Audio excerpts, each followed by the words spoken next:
Hello Rhinos! So you're eating hardly any carbs, but your blood sugar is still high. Let's get into a few things that might be causing that to happen. Let's get into it.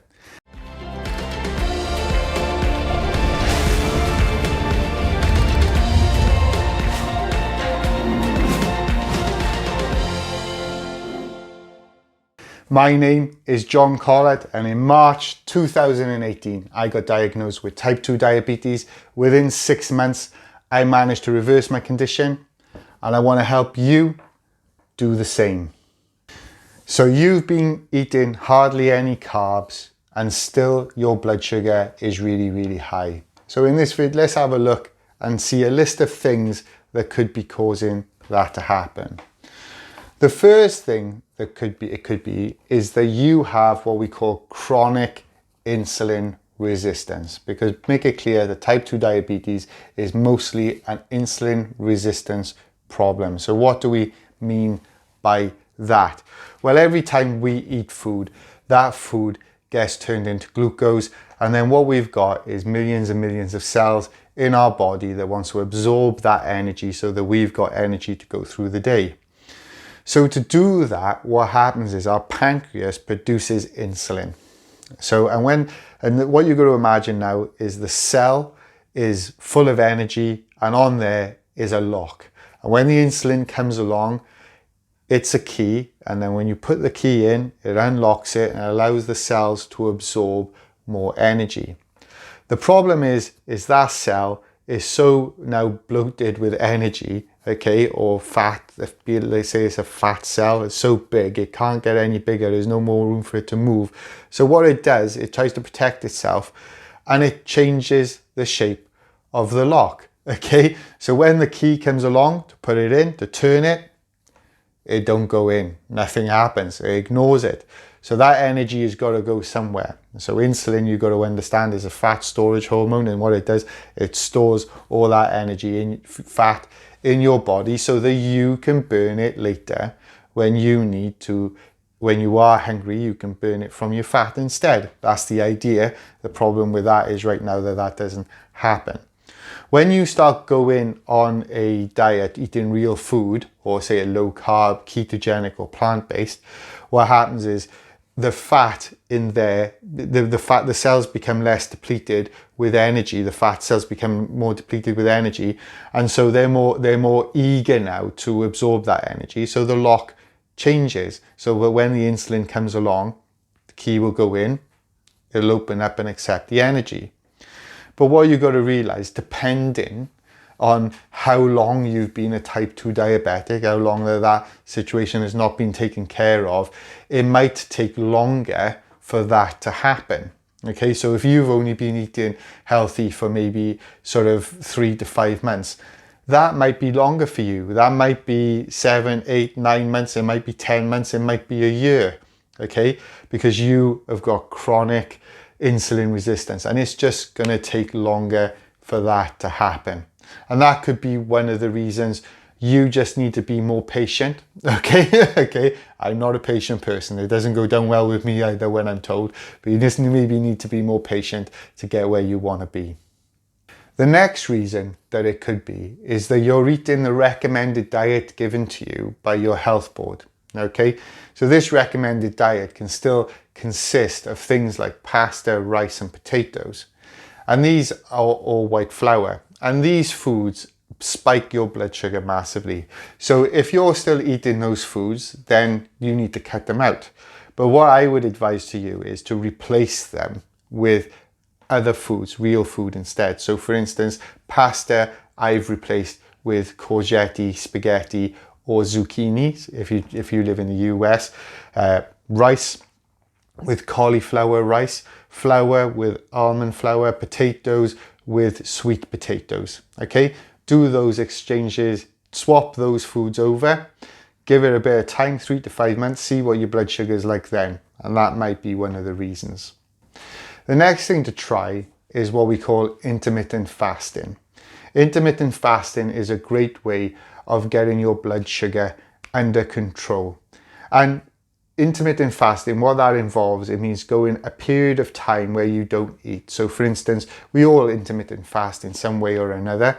You know, it's normally from when we go to bed to when we wake up first thing in the morning. But you might want to try a longer period without eating, maybe go from 8 o'clock and don't break your fast until 12 the afternoon the next day, and see if that helps. Now, intermittent fasting is a much bigger topic than I can cover in this video, so I'm going to put a video here, okay, about intermittent fasting as a benefit to type 2 diabetics. So if you want to go watch that, if you're interested in that, go and watch more about that, and I'll go into a lot more detail. The next tip I would give you is the exercise you're doing. I find a lot of type 2 diabetics, they say to me, but I like to walk, I like walking, okay, but my blood sugars are still not quite there. Well, that's a good sign that you need to step it up. Maybe then when you go out walking, try having a period where you walk a minute at your normal pace, and then try walking faster for 30 seconds, and then maybe go to a jog for 20 seconds, and then stagger it back. Just get to a point where you start exercising more, so you start burning a sweat. Because I would recommend that you do an exercise, ideally one that builds muscle, but more importantly, builds up a sweat in your body, because there's certain things that happen in your body that do that. And yet again, I'm not going to go into all of those details in this video. I'm going to stick a video here about the benefits of exercising as a type 2 diabetic. If you want more detailed information on why and what the best type of exercises you can do, go watch that. But I do recommend you do an exercise you enjoy, all right? Preferably if it's involved with other people, and an exercise that you build muscle, but go watch that video to find out why. So the next thing to try is, let's just say, is to change the food that you're eating. So if you're currently on a keto diet, okay, and still you're doing all those other things that I've told you, and still the blood sugars are not coming down, and maybe change it. Change that diet to go plant-based or go vegetarian, okay? Because not everyone's bodies are the same. I'm sure in the past you might have gone on a diet with a friend, and maybe that diet's worked for you, but it's not worked for them, or vice versa. And this is because we're all very different, and our insulin resistance is all very different. So for instance, I can eat fruit and it doesn't necessarily overly spike my blood sugar, okay? But there are other type 2 diabetics that can't do that, okay? And so sometimes it's a case of, just because one type of diet works for you, that person over there, or a big chunk of people, because what tends to happen is we get drawn towards a certain diet, and then all of a sudden all the videos, all the social media we get are all dictated towards that diet, and we close our mind off to the concept of other diets. So maybe change your diet. If you're low carb, change to plant-based, change to vegetarian. See how your body gets affected by that. And you might experience a load of other food that you really enjoy, okay? So don't be scared to change things if you need to. Another aspect of high blood sugar levels is stress, okay?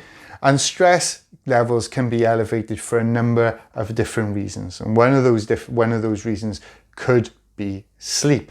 If you're not sleeping very well, it's something you might want to address. So here's some tips on things that you can do to help with your sleep. Stop looking at your computer screens late at night. Things like your iPads, your phones. I'm no scientist, but what I'm told is that these screens have like a light that when you look at them, they sort of waken up all the senses in your body. Now, I want to say, I have no scientific evidence for this, but when I started doing this and I stopped about an hour before I went to bed, I put the devices down, I watched TV or start reading a book. I promise you, me reading is a very effective way of getting me to go to sleep. Okay, I slept so much better, and I found that I started waking up earlier because I was sleeping better, but I did feel far less stressed. So it's definitely, there's something I can confess that definitely worked for me. Another thing that you can do to help with your sleep is to stop eating a big meal as your last meal at night. And when you have your big meal last thing at night, what happens is your body spends all night digesting that food. So it never gets to rest, it never gets to relax. And so as a result, your sleep is always disturbed. So try and have your main meal earlier in the day so your body's got more time. Try and have a small meal for tea, like it used to be, okay? Now tea now most people call tea, that's their dinner. It's all changed, right? But I mean a small meal, okay? Now in a bizarre world, I mostly have my cereal at night. Okay, because I do intermittent fasting. I don't feel like having cereal at 12 o'clock in the afternoon when I break my fast. So I'll have cereal last thing at night. But as a result, my body doesn't have to digest, or breakfast, that could be eggs and not necessarily cereal. But you know, it doesn't have to work so hard to digest that. And so my sleep is a lot better from doing that. A few other things you've got to ask yourself. Is this a new thing? Is your blood sugar high now? It weren't, but now it is.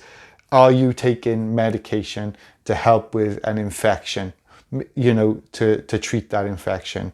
Steroids can definitely increase your blood sugar. In some cases, people get type 2 diabetes from taking steroids. It could be that you have an infection that your body is fighting right now, and you might not realize it. Okay, and that could also be a reason for why your blood sugar is high. That's if a case of it weren't traditionally high, it hasn't always been high, but now for whatever reason it is. Now if you think to yourself as well that, oh, my blood sugar is high, but it's first thing in the morning, that's called something called the dawn effect. That's what's meant to happen. Your liver, in the first thing in the morning, it produces its own natural sugars to help wake you up. So when you test your blood sugars first thing in the morning, they're always naturally meant to be high anyway.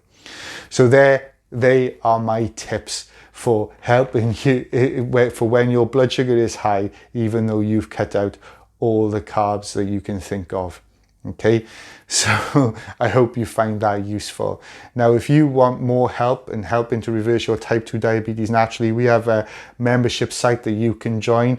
And if you want to know more about what's involved in that, click on the link below, stick your name and email address in there, and I'll send you a webinar of the 3 steps our clients take to help reverse their type 2 diabetes naturally.